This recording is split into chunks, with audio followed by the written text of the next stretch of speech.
Un sábado a la noche, en las colinas que se extienden detrás de Oakland, California, Ellen Doren llama desesperadamente a su mejor amiga, Nina Reiser.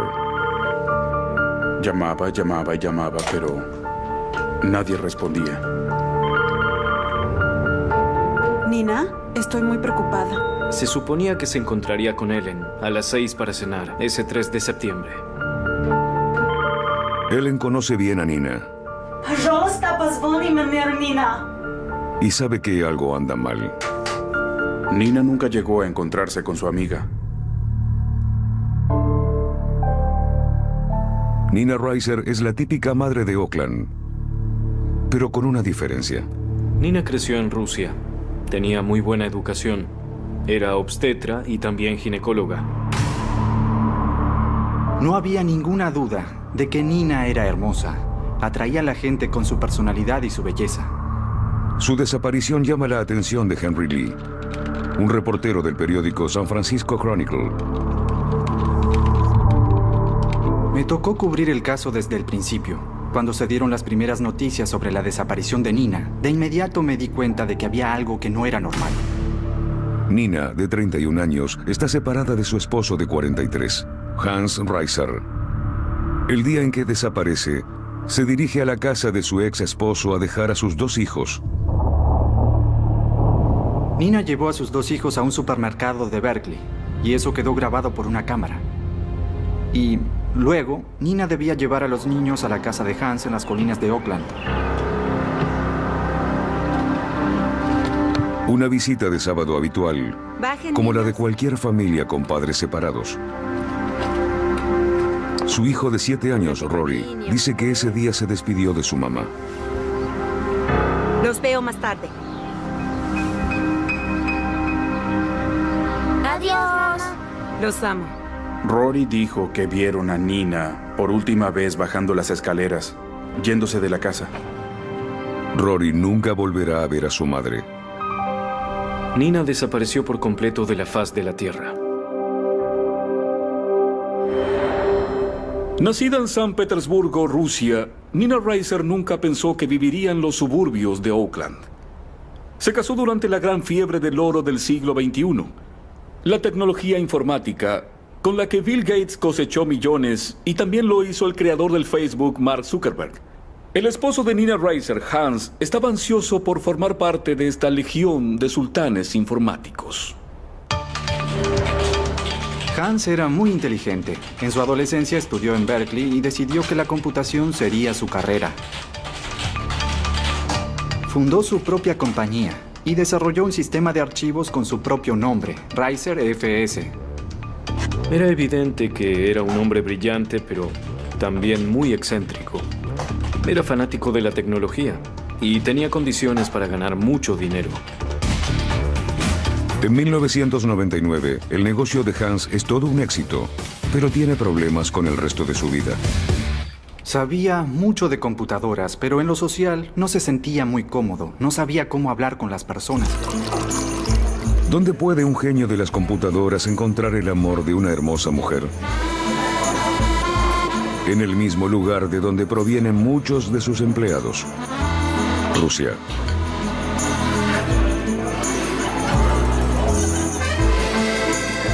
Cuando estaba en Rusia salía con muchas mujeres. La mayoría eran de catálogos. En una de las citas, Hans se enamora de la traductora, Nina. Es exótica, inteligente y hermosa. Su madre y su padre eran médicos de clase media y llevaban una vida acomodada en Rusia. Así que ella no estaba desesperada ni quería escapar de una situación horrible. Nina también es doctora y se propone ejercer su profesión en los Estados Unidos. Pero ¿se trata de un amor verdadero o de una gran oportunidad? Es difícil saber qué aspecto de Hans logró atraer a Nina. Él era americano y parecía un hombre bastante exitoso. Hubo muchas personas que creyeron que ella era una cazafortunas y buscaba cómo ingresar a los Estados Unidos. El padre de Hans Reiser tiene otra sospecha muy diferente. Hans cuenta con el apoyo de importantes patrocinadores, entre ellos el Departamento de Defensa. ¿Acaso su nueva esposa tiene intenciones ocultas?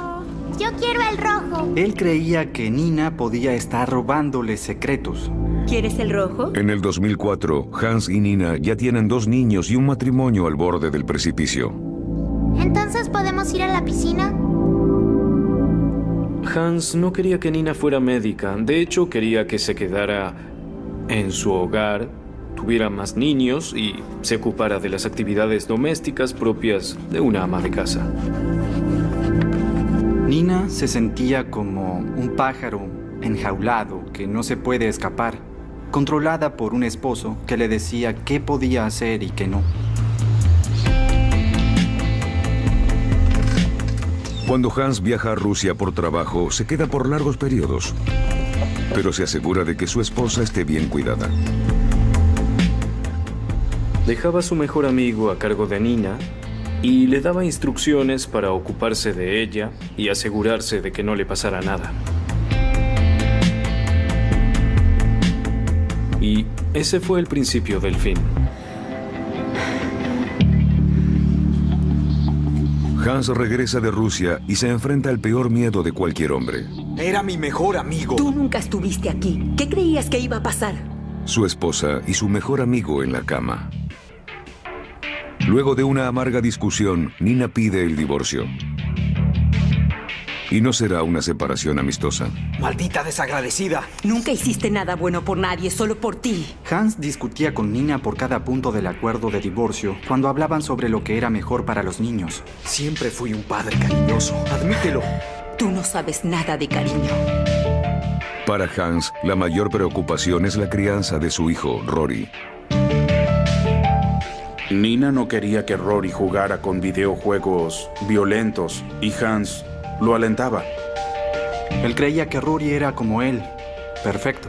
Que Rory necesitaba los mejores doctores, los mejores maestros, los mejores expertos de los que se pueda disponer. El 3 de septiembre del 2006, cuando Nina Reiser desaparece, la policía no tarda en golpear la puerta de su ex esposo. La policía estaba interesada en hablar con Hans para saber dónde estaba Nina porque él era la última persona que la había visto y podía tener información valiosa. Cuando le dicen que la madre de sus hijos desapareció, su primera respuesta es: hablen con mi abogado. No quería responder las preguntas de la policía. Era evidente que Hans no estaba dispuesto a cooperar desde el principio. ¿Tiene algo que ocultar? ¿O es víctima de una trampa? Nina estaba sana y salva, y todo era parte de una gran conspiración para tenderle una trampa, acusarlo de homicidio y dejarle a ella la custodia de los niños de manera permanente en Rusia.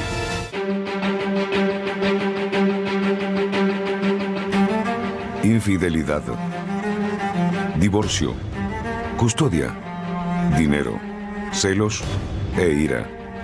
Ingredientes perfectos para un asesinato. Nina desapareció por completo de la faz de la tierra. Cuando Nina Reiser desaparece de Oakland en el 2006, la policía teme lo peor. No tenía sentido que se fuera así por nada. Tenía ambiciones, un nuevo empleo. Poco antes había ido a una tienda a comprar alimentos. Su esposo y sus hijos la vieron por última vez el sábado a la tarde del fin de semana del Día del Trabajo. Adiós, mamá. El último lugar en que se sabe que estuvo fue la casa de Hans, probablemente a las 2:15 o 2:30. 6 días después, su auto aparece abandonado a solo 3 kilómetros de allí.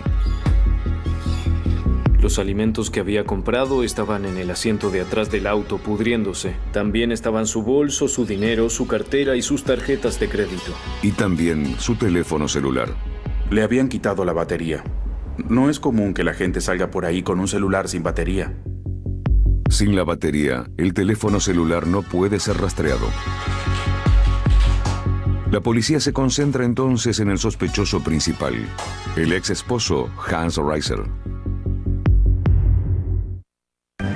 Se concentra en el sospechoso principal, Hans Reiser. Hans no habla con la policía. Parece estar preocupado porque haya un pez gordo y peligroso detrás de él. Cuando se mezclan las conexiones rusas y los contratos de defensa, se obtiene una trama típica de una novela de espionaje de la Guerra Fría. Y en esta ocasión, Hans Reiser está actuando como si tuviese el papel principal.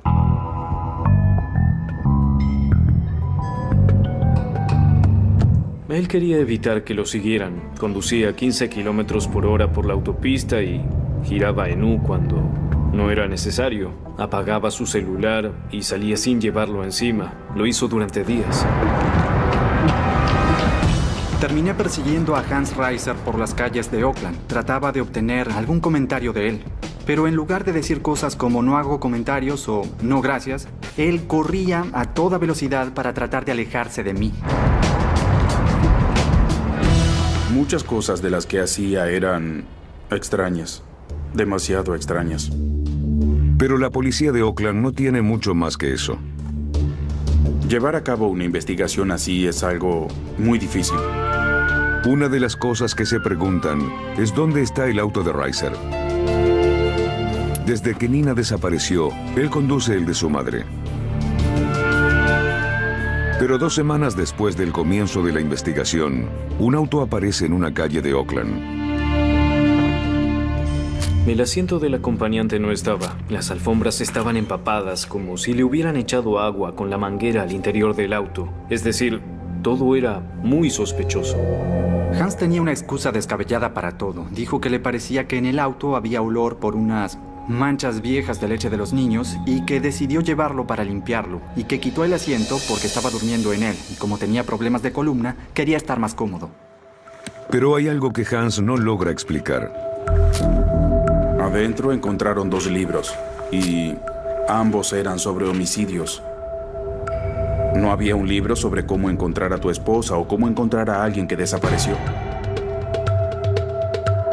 La policía decide examinar su casa en detalle.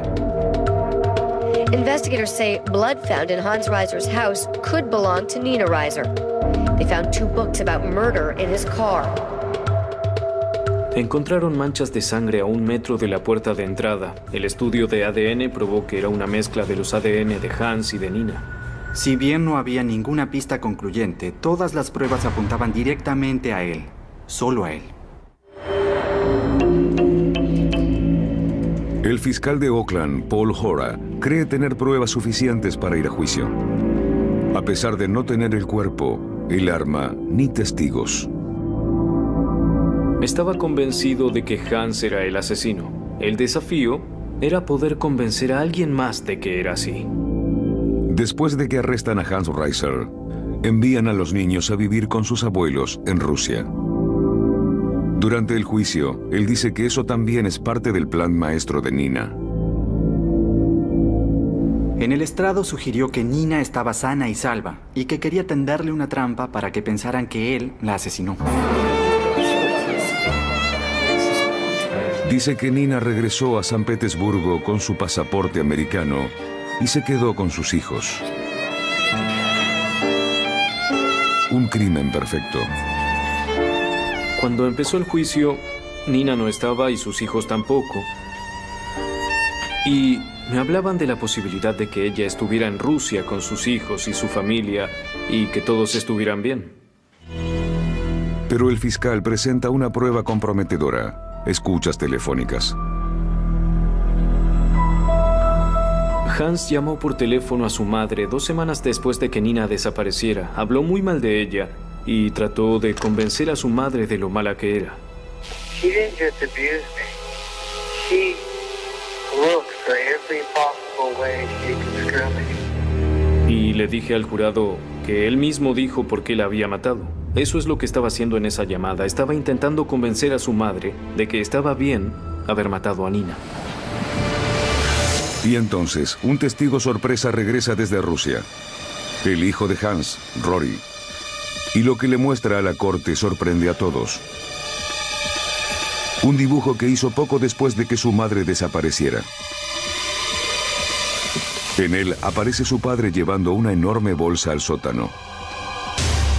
¿Acaso fue así la última vez que vio a su madre? Hans Reiser está contra las cuerdas. Hans pidió subir al estrado a pesar del consejo de sus abogados. Durante 11 días, lo único que demostró fue pura arrogancia y puro ego. Subestimó la capacidad del jurado para ver la verdad y también subestimó el peso de las pruebas en su contra. Lo único que logró hacer fue convencer al jurado de que lo condenara. We, the jury, in the above entitled cause, find the defendant, Hans Reiser, guilty of a murder. El 28 de abril de 2008, Hans Reiser es declarado culpable de homicidio en primer grado. En California, la sentencia va de 25 años a cadena perpetua. Hans tendrá suficiente tiempo para pensar. Antes de la sentencia en julio, le ofrecimos un trato porque la familia de Nina estaba desesperada por recuperar el cuerpo y acordé que buscaría una condena por homicidio en segundo grado si me decía dónde estaba ubicado el cuerpo de Nina, si me decía cómo la había asesinado y si renunciaba al derecho de apelar. Finalmente, admitió haber asesinado a Nina. Su abogado, Hans, lleva a la policía hasta las colinas de Oakland, a menos de 1,5 kilómetros de su casa. La policía utilizó palas para cavar y encontraron un saco de dormir dentro de un hoyo. Y finalmente, cuando exhumaron el saco, encontraron el cuerpo de Nina adentro. El cuerpo de Nina Reiser está en un saco, al igual que en el dibujo de su hijo Rory. A cambio del trato, Hans cuenta la historia real de ese fin de semana del 2006. Dijo que Nina sí entró en la casa y que comenzaron a hablar sobre la separación. ¡Solo quieres llamar la atención! ¡Cállate! ¡Me llevaré a los niños! ¡Ni lo pienses! Los niños bajaron las escaleras. ¡Estás loco! Y Hans y Nina tuvieron una última y amarga discusión. Nina debió mirarlo de cierta manera o sonrió de un modo que a Hans no le gustó. La golpeó y luego la asfixió hasta matarla allí mismo.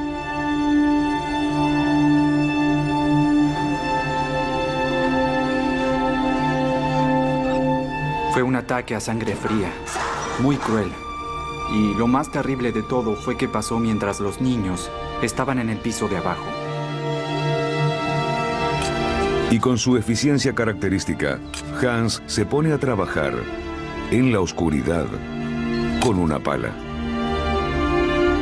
Como si nada, metió el cuerpo de su esposa en un saco de dormir, lo arrojó en un hoyo, lo cubrió y fingió que nada había pasado. Estoy seguro de que nunca habríamos encontrado el cuerpo de Nina si no nos hubiera llevado hasta allí. Estaba en un lugar alejado con muchos arbustos y enterrada bien profundo. Nunca la habríamos encontrado solos, de ninguna manera. Presa de un sórdido sentimiento de culpa, Hans intenta sin embargo librarse de responsabilidad y explica el motivo del asesinato. Dice que Nina tenía un extraño trastorno psicológico que hacía que lastimara a sus hijos. En definitiva, Hans justificó la muerte de Nina diciendo que creía que estaba matando a una mujer que ponía en peligro a sus hijos. Pero no hay pruebas que respalden su versión. Hans se quedará tras las rejas al menos por 15 años, o de por vida, porque a menos que pida clemencia y demuestre arrepentimiento, no saldrá en libertad. Y mientras Reiser languidece en la prisión de Pleasant Valley, la familia de Nina logra finalmente reunirse con ella. Nina ya no está enterrada en un hoyo en las colinas de Oakland. Ahora está en Rusia. Sus restos están en Rusia. Y sus hijos también. Hans mató a su esposa, una madre excelente, una hija cariñosa, médica y además una mujer encantadora. La mayor tragedia del caso es que los dos niños quedaron huérfanos. Nunca volverán a ver a ninguno de sus padres.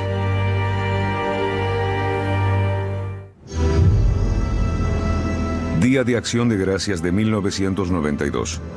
Un domingo por la noche, en un suburbio al norte de Atlanta. Corrieron tomados de la mano a través del campo. Aproximadamente unos 100 metros. Hasta una casa que tenía las luces encendidas. Ellos llegaron y tocaron el timbre. Un pastor cristiano que vive en las afueras recibe una visita sorpresa esa noche. 2 niños cubiertos de sangre.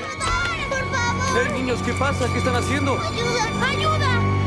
Los niños lo llevan hasta una camioneta que está en un campo cercano.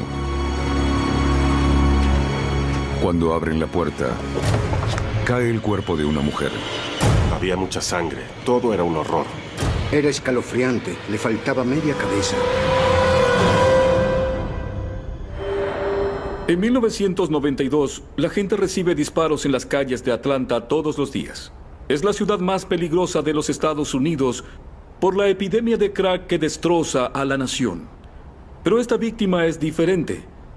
Ella es Sarah Tokars y es la esposa del reconocido abogado Fred Tokars, una hermosa madre de 2 niños, cuya muerte conmocionará a toda la ciudad por completo. Este caso llamó mucho la atención en el área metropolitana de Atlanta.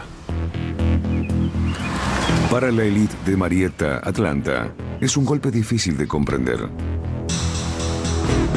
Sarah Tokars pertenecía a su grupo. Si ella no estaba a salvo, ¿quién lo estaría? La gente temía por sus esposas y sus hijos. El esposo de Sarah, Fred, es un abogado influyente, relacionado con personas poderosas. Llegué a conocerlo y también su reputación. Fred era considerado muy astuto e inteligente. Conocía a mucha gente en el sistema judicial y político de Atlanta. Él era muy ambicioso. Fred trabaja en la Fiscalía del Distrito.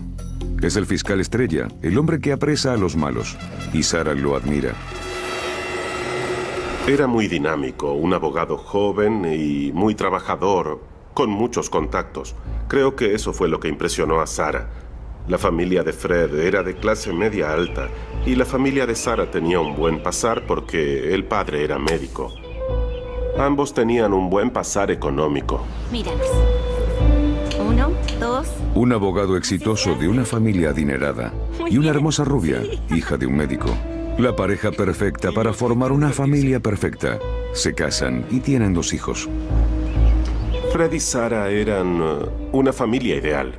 La típica familia que uno espera ver en los suburbios de Atlanta, en el condado de Cobb. En esta clase de familias no suele haber asesinatos. Y había algo que no estaba bien. A horas del asesinato, le asignan el caso al fiscal Tom Sharon. Lo primero que pensé fue que no se trataba de un vecindario donde hubiera muchos homicidios, y mucho menos dentro de un vehículo frente a 2 niños pequeños. En la escena del crimen, la policía encuentra pocas pruebas. Pero hay 2 testigos oculares. Tienen 4 y 6 años. Pudimos obtener mucha información de Ricky, que mostró un aplomo increíble teniendo en cuenta lo que había presenciado. Logró darnos información detallada sentado allí en la ambulancia, cubierto literalmente con la sangre de su madre. Ricky Tokars, de 6 años, le cuenta a la policía la horrenda historia de la noche en la que su vida cambió para siempre. Acaba de llegar a casa con su madre después de pasar el Día de Acción de Gracias en Florida. ¡Vuelvan al auto! Por favor, no los Sarah y Ricky fueron recibidos, según el testimonio de Ricky, por un hombre negro con un gorro de esquí, ropa oscura y, según él, una pistola de pirata. Su versión le da a la policía la primera pista. Cuando Ricky nos dijo que un hombre salió de adentro, la investigación se centró en la casa. ¿Se trataba de una invasión a la propiedad? ¿De un robo? Pero la alarma estaba desactivada y la puerta trasera no estaba cerrada con llave. Los intrusos entraron sin dificultades. Cuando los detectives revisaron la casa en detalle, no notaron que faltara algo. La muerte de Sarah Tokars ya no parece un robo que terminó mal. sino una ejecución planeada. Alguien quería que Sarah Tokars muriera. La gran pregunta era, ¿quién querría que una simple ama de casa con 2 niños muriera? Mientras Sarah Tokars agoniza, su esposo Fred se encuentra en un viaje de negocios en Alabama. ¿Era él el verdadero blanco del asesinato? Como colaborador de la Fiscalía del Distrito, contribuyó a poner en prisión a varios criminales peligrosos. Los detectives querían una lista de los clientes o personas que, en su opinión, podían tener algo contra él. ¡Vuelvan al auto! ¿Acaso alguien trata de vengarse de la familia del fiscal? El pequeño Ricky Tokars podría tener las respuestas al revelar con valentía más detalles del asesinato de su madre. Hicieron 2 o 3 kilómetros por la carretera, mientras Sarah le rogaba al hombre de la pistola de pirata que no les hiciera daño ni a ella ni a los niños. Le decía que lo llevaría a donde quisiera, pero que por favor los dejara en paz. El hombre le pide a Sarah que gire a la derecha. ¡Solo gira! ¡Gira! Sarah se negó, según Ricky, y el arma se disparó. Su cuerpo cayó sobre el volante e hizo que el vehículo girara a la izquierda hacia un campo abierto. A Ricky le enseñaron que nunca se debe dejar el auto encendido. Y su madre no se mueve. Sabe que necesitan pedir ayuda. Se bajó del auto, le quitó el cinturón a su hermano, lo despertó y corrieron tomados de la mano por el campo. Pero ya es imposible ayudar a Sarah Tokars. Un acto de violencia al azar o un asesinato planeado. La policía solo cuenta con un niño de 6 años como testigo y ningún sospechoso en la mira. No teníamos a nadie por quien comenzar a investigar, ni alguien a quien interrogar. Hasta que aparece un hombre dispuesto a ayudar a los niños, a hacer justicia por su madre.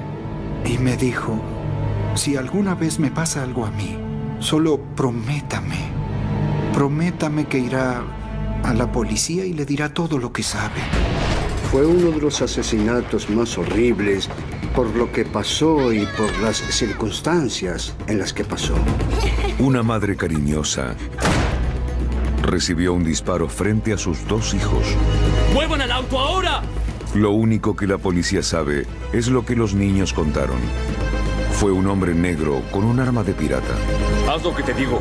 Tanto su bolso como sus otras pertenencias estaban en el auto. Sabíamos que no se trataba de un secuestro o un robo.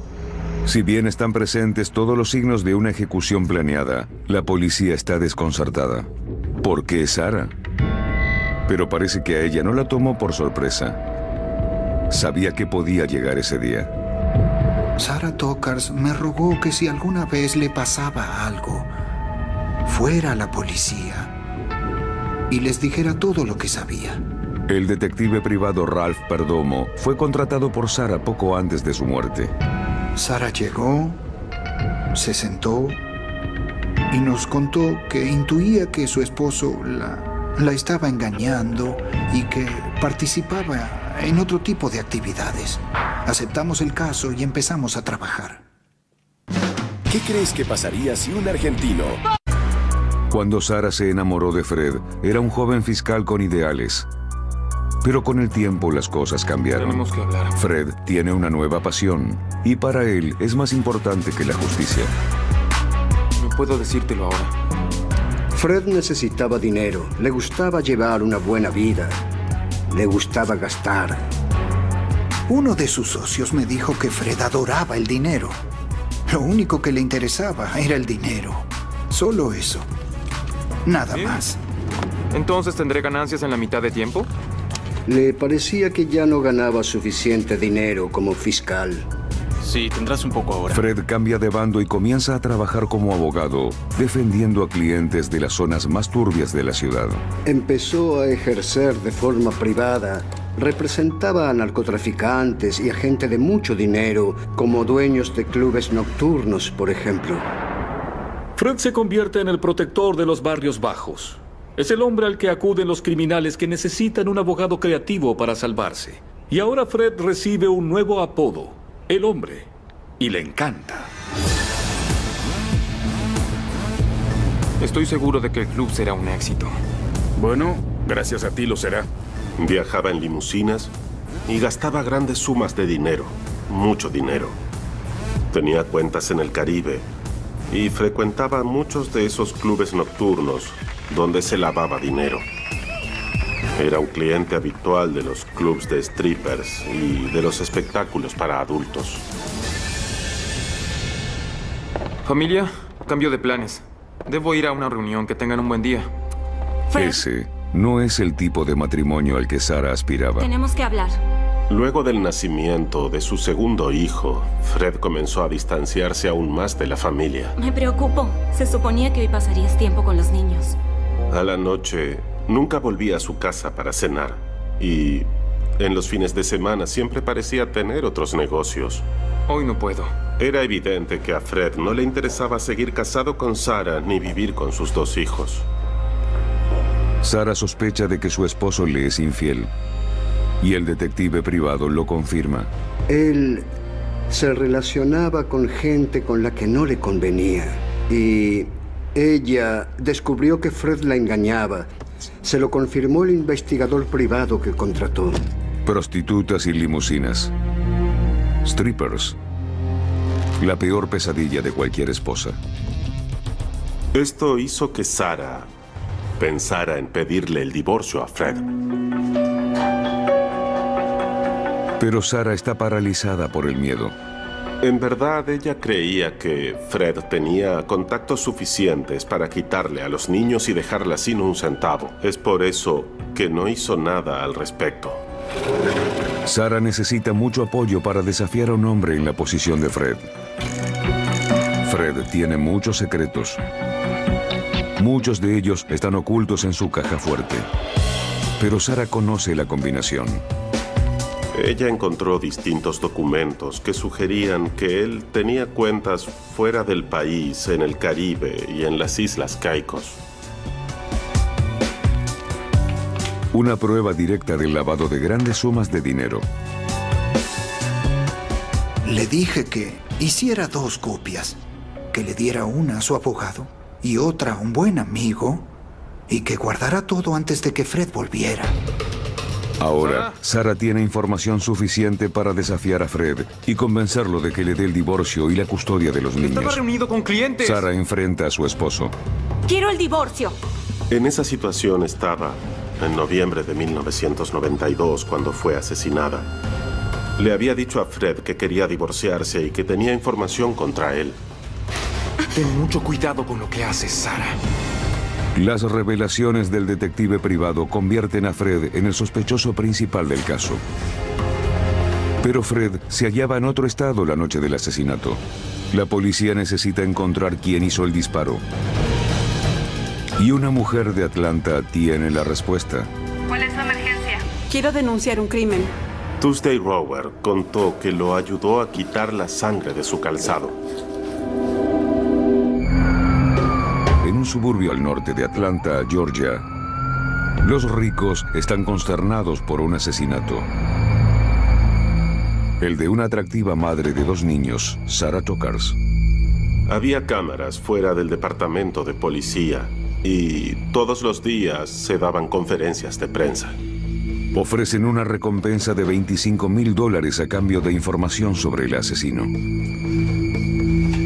Y en la zona más pobre de la ciudad, Tuesday Rower sabe quién es el asesino. Quiero denunciar un crimen. Se trataba de su hermano Curtis, adicto al crack. Descubrimos dónde vivía gracias a la ayuda del Departamento de Policía de Atlanta. Fuimos hasta esa zona y lo arrestamos. He estado en muchos lugares. Descubren que Curtis ha estado alardeando por el vecindario sobre el diabólico trabajo que ha ejecutado. Cuando la policía golpea a su puerta, se esconde debajo de su cama, desesperado por salvarse. Él sabe por qué están allí y está aterrorizado. Cualquier hombre negro que asesina a una mujer blanca adinerada en Georgia está en graves problemas. Curtis Rower, el hombre que disparó, confesó enseguida que había sido él el que la había secuestrado y el que sostenía el arma que la mató. Son solo unos niños. Pero dice que el arma se disparó por accidente debido a los saltos del auto. Bien, la siguiente pregunta que le hicimos fue por qué había ido allí si no quería matar a nadie. Y fue entonces que nos dio la información de que había sido contratado para dispararle a la mujer y que por hacer eso iba a recibir $5,000.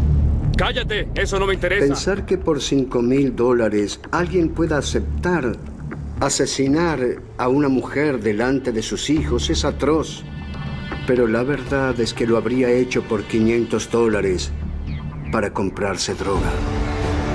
Curtis no es un asesino a sueldo, sino un adicto que haría lo que fuera por dinero. Y ahora lo espera la pena de muerte. Curtis no tarda en confesar quién le pagó por el trabajo.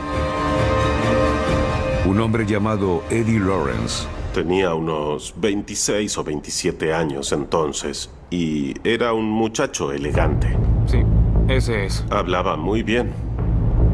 Es el doble de rápido. Tenía una firma inmobiliaria de reparaciones y reformas. Eddie Lawrence es un joven empresario muy ambicioso. Todos creen que llegará muy lejos.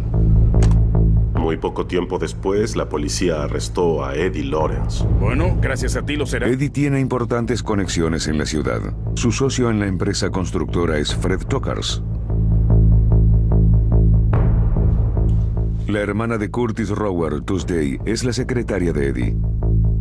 Ahora los investigadores tienen un vínculo directo entre Fred y el hombre que asesinó a su esposa. Fred está de visita en la casa de Sarah cuando recibe una llamada. Fred atendió el teléfono. El capitán le dijo a Fred que tenía buenas noticias.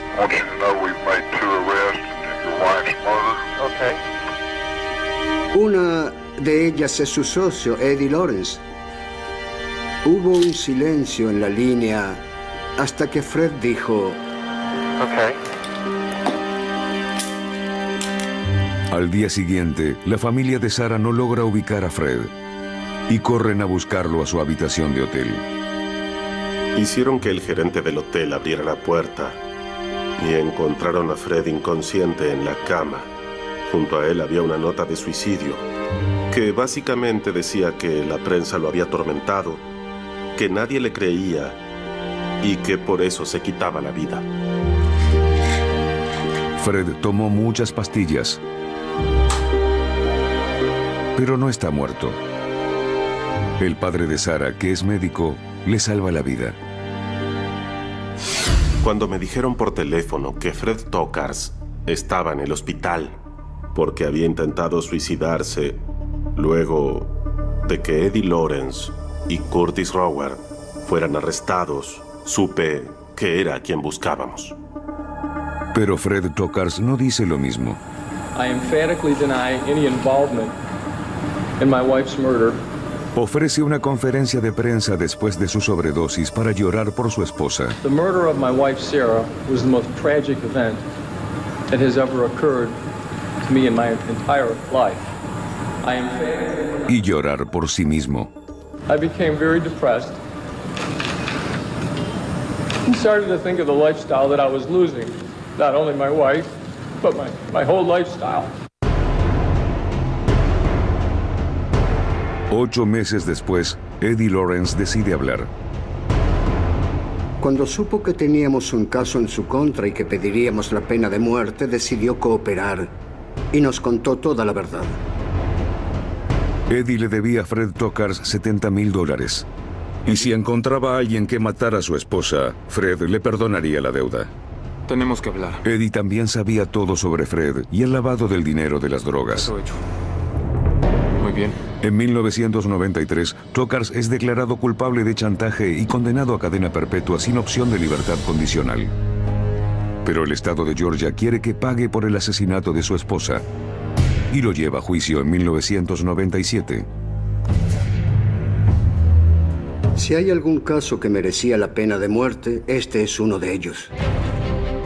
Era un caso difícil desde el punto de vista de la fiscalía. Teníamos que lograr que confiaran en mentirosos y criminales. Pero un personaje de los barrios bajos de Atlanta ofrece un testimonio revelador. Una prostituta declaró en el juicio que una noche Fred la pasó a buscar en limusina. ¿Conoces a alguien que pueda deshacerse de ella? Durante el paseo que hicieron en la limusina, ella sabe demasiado. Le contó que ya no amaba a su esposa y que de hecho necesitaba deshacerse de ella. ¿Puedo averiguarlo? En marzo de 1997, más de 4 años después del crimen de Sarah, el jurado declara culpable a Fred Tokars. Evita la pena de muerte, pero le dan cadena perpetua. La familia de Sarah quedó destrozada porque no le dieron la pena de muerte. Querían que le impusieran la pena máxima posible. Una vez en prisión, Fred Tokars se convierte en informante y ahora se encuentra en el Programa Federal de Protección de Testigos. Su paradero exacto es un secreto de máxima seguridad. No existe nadie más bajo en el mundo. En realidad, es completamente inhumano. Era un tipo extremadamente egoísta. Lo que Sarah creyó que era una ambición saludable era en realidad codicia, afán de poder y riqueza. Desearía haber hecho más por ella. Yo, honestamente, desearía haber hecho más por ella.